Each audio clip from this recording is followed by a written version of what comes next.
Hey there, this is going to be a review for my son's actually Old School Essentials campaign that he's running. So fresh off the ending of his Dragon Slayer RPG adventure he ran for us, he wanted to keep running games. So he had bought a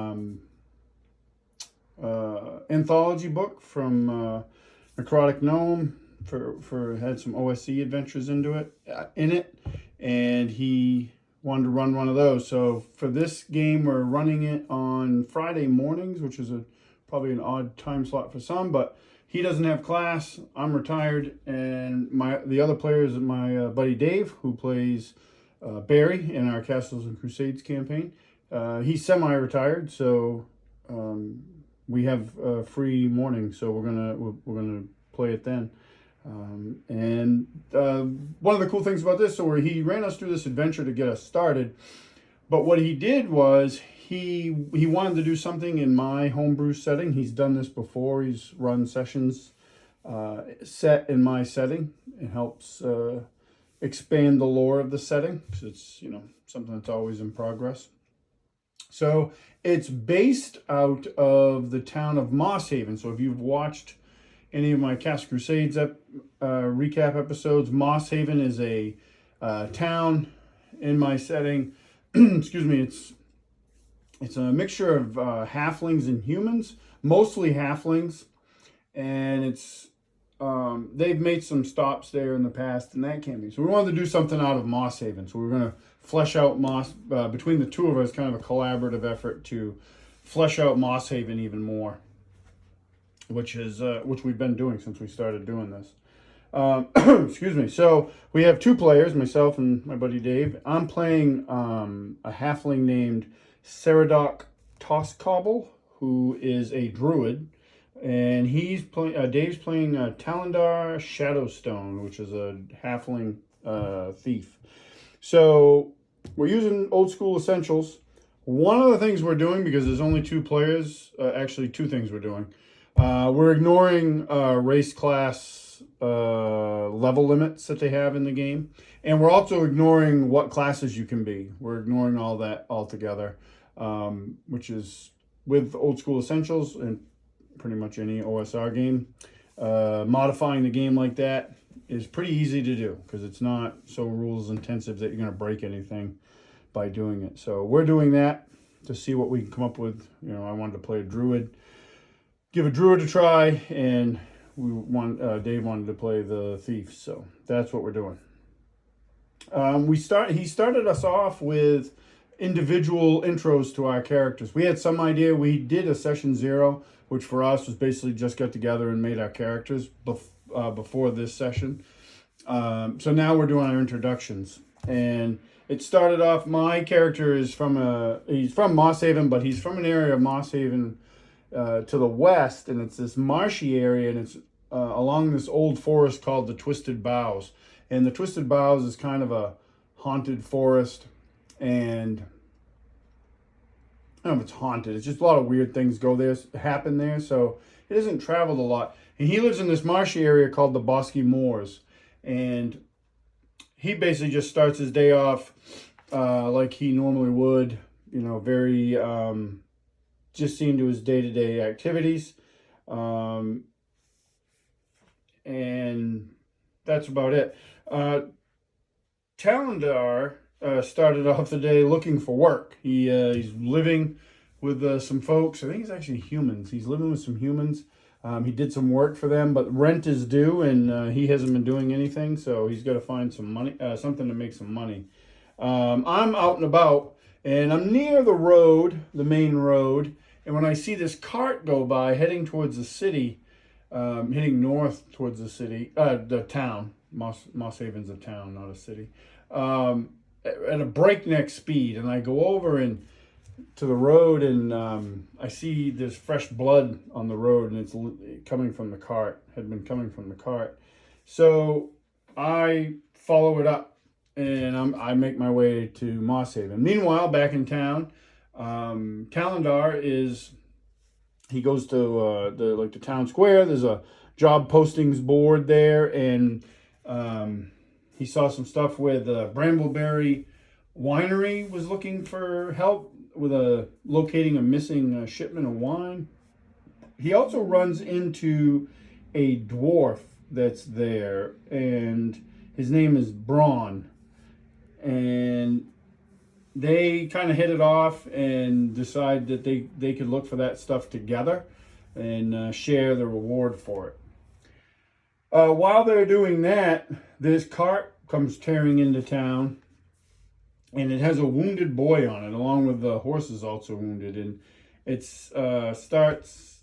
The boy says that they were attacked on the road by undead, and his companions were taken, and carts were taken. So I'm not there quite yet. I show up a little bit later, following the blood trail, and I'm very concerned when I get there about the wounded horse, more so than the wounded boy. My character is very easily distracted. But we decide as a group that we're going to go check this out. Talendar is a little hesitant. He's not really into the idea of so much of like adventuring and dealing with undead, but we convince him to go. So we follow the road south. We come to the site on the road where the attack happened, and we find bodies and overturned cart. We don't find any real property. So we head into the woods, that's where the blood trail led, into the twisted boughs. And as we're traveling along, we start to hear like this kind of eerie music being played, which is odd, and I can't place it. So Talendar tries to sneak ahead, doesn't do a really good job of it. He's having an off morning.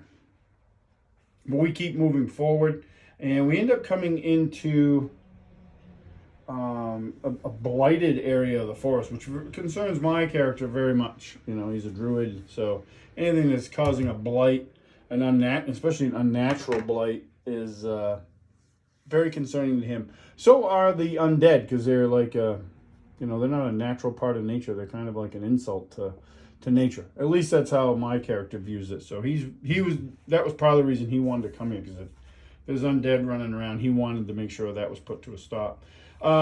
In this clearing, we are in fact attacked by undead, and there's skeletons and a zombie, and we end up defeating them. Took a couple bumps and bruises there in that battle, but we got through it, and we keep pushing on a little bit, and we come to a barrel mound, and it's been open. The stone that sealed it's broken and cast off to the side.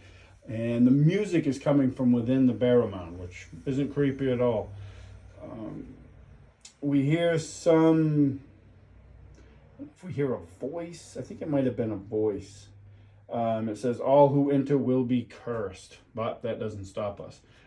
We enter, and Talendar's kind of in the lead, like trying to scout things out for us. And there's an urn hanging from the ceiling, and he collects that. I think it might be a burial urn. If we actually ever opened it, I think we might have. I'm trying to remember. We also find a bronze short sword, which Talendar also collects. We keep looking around, and eventually we discover it turns out to be a pixie, and her name is Elfwine. She tells us that she was captured by the skeletons, and she was told that she was going to be taken to the wizard. And she goes on to tell us that this wizard that opened up it's the same wizard that opened up the barrel that we're in. And his name is Quintius. And I know, and I think all of us did actually, except maybe Braun. Quintius was a halfling that lived in Mosshaven for a while, and then he left. She takes us to her home. She actually gives us some gold. She actually gives us quite a bit of gold. Like, she gives us like 400 gold. And she also uses pixie dust on us and turns us invisible. She explains, basically it works like invisibility works. If when we attack something, it's going to, we're going to become visible, but we're invisible for the moment.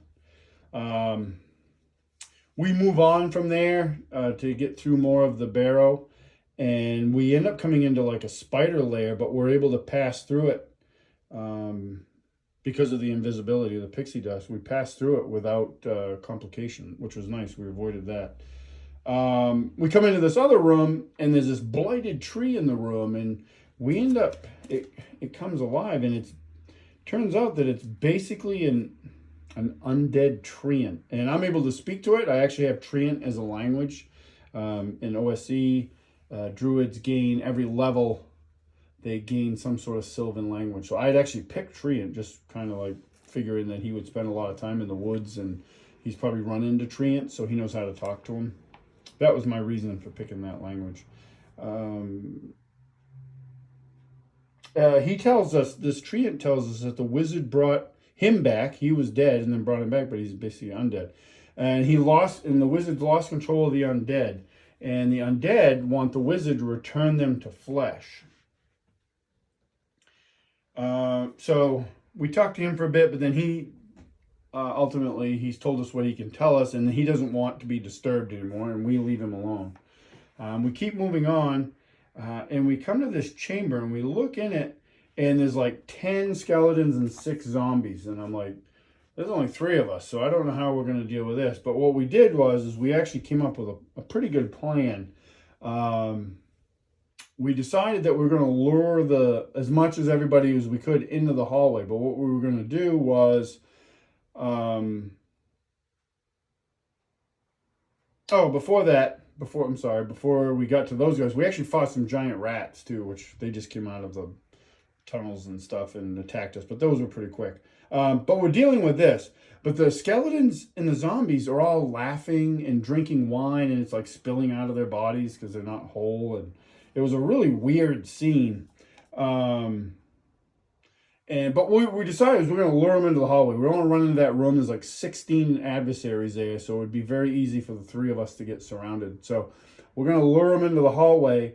We stack bodies and stuff that we've found, and to make a makeshift barricade. But we're going to start using like oil. So my job was, I was set up the battlefield. I bust a thing of flaming oil on the ground. So when whoever we lure in first, we toss some fire in that. They take fire damage for a couple rounds, and then we'll rinse and repeat. We have 3 vials of oil to do this with. So, and then Talendar and Braun are just going to be dealing out damage. Talendar with his sling and Braun with his axe. So that's what we do. As one of the zombies or skeletons is walking by the room, we shoot at it to draw their attention, and it actually yells. One of the zombies yells at us, "Take their flesh."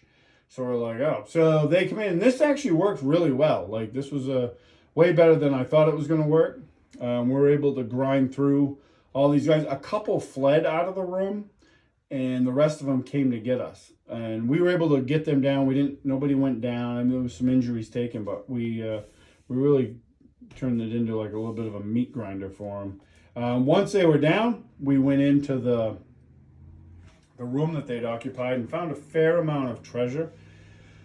And we also found the missing wine shipment. So there was some talk here about just returning to Mosshaven, but we hadn't quite cleared this whole place out, and we still had some undead floating around, so we decided to push on even further. The very next room we come to, it has the 2 zombies in it that had fled earlier, and the halfling wizard, Quintus. What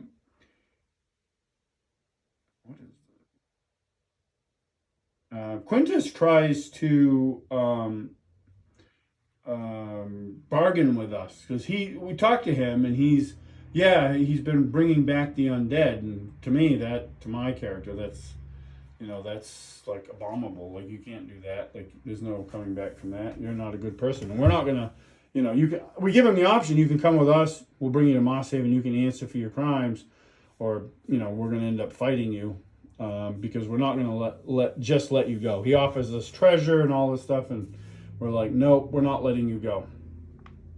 So we end up fighting him. It was actually a pretty quick fight. The zombies too. We fought the 2 zombies as well. We end up killing him, which, you know, it would have been great to bring him back, but he wanted to fight, so we obliged him. On him, we find this thing called the Dead Grimoire, which is probably what he was using to raise the zombies. It has that sort of spell in it. None of us can really use that stuff, so we figured we'd just sell it later on or something. What else? Oh, we found a rather large red ruby, and that was about it. We returned to Mosshaven in the Dancing Bear, which is an inn in Mosshaven. Fun adventure. I mean, we had some good fun role play between our 2 characters and the NPCs, Braun, and we're also experimenting with this game a little bit with a different magic system. We basically took the magic system from the game Shadow Dark, where it's a roll to cast system. So as long as you make your roll, you can keep casting your spell, and that gives the spellcasters a little bit, more power than they normally have, especially at lower levels. I mean, as written, my druid literally has 1 spell he can cast per day, and I'm not 100% opposed to Vancian magic, because it is good. Like, once you get more powerful, you work your way up there. But man, that's a long road. So I had played when I went to ShireCon in a Cast Crusades game that was using a similar method for spellcaster, and I specifically played DM Bloodworth ran that game, which was a great game. It was a lot of fun. Good group of players. But I specifically played the cleric in that game because I wanted to try, and we were 2nd level, like we are in this campaign. We started at 2nd level. Or second, no, maybe not. Might actually be 1st level. And I think we're 1st level. Anyway. Nope, we are 2nd level. So we just experiment with roll to cast. So I was able to, like, his 1 spell is Fairy Fire. There's no bonus spells or anything like that. So he has Fairy Fire as a spell. And I was able to use that a few times. So it was like, it gets rid of being a 1-trick pony. So what happens, if you're not familiar with Shadow Dark, is you get to roll to cast your spell. The DC for it is 10 plus the spell level. So I got to roll an 11. So I roll a D20. I get to add my wisdom modifier to it and make my roll. We're also messing around with, this isn't, well, I don't know if this is part of Shadow Dark. It might be a house rule. No, it isn't. It's part of Shadow Dark. You can have, like, each spell level you have basically like your signature spell, and you can roll with advantage when you cast it. We also have the house rule, and this is a house rule, is that you have to at least cast your spell once before you can just lose it, because if you fail your roll, typically you lose your spell for the rest of the day, and you can't have it until the next day. So we have these in place, and we're just playing around with it. I mean, this is a great time to experiment with some rules. Change things up a little bit. It's a little tougher it would be tough to do this in like my Castles and Crusades game, because we're 3 years in, 70 something sessions, and I'm not quite sure how this would work for a higher level play in Castles and Crusades. So we're messing around with it in Old School Essentials to see how it works, and so far it's working pretty good. It worked fine in low level Castles and Crusades, but the numbers get different as you get higher in level in that system. So yeah, that was session 1 of our Old School Essentials Mosshaven adventures, and I think we're playing again. The plan is to play again this coming Friday morning, so we'll be at it again. And if you have any questions about Old School Essentials, I'm not an expert. I've only played it a little bit, but I'm happy to try to answer any of them, or any questions about our campaigns, or our thoughts on certain things.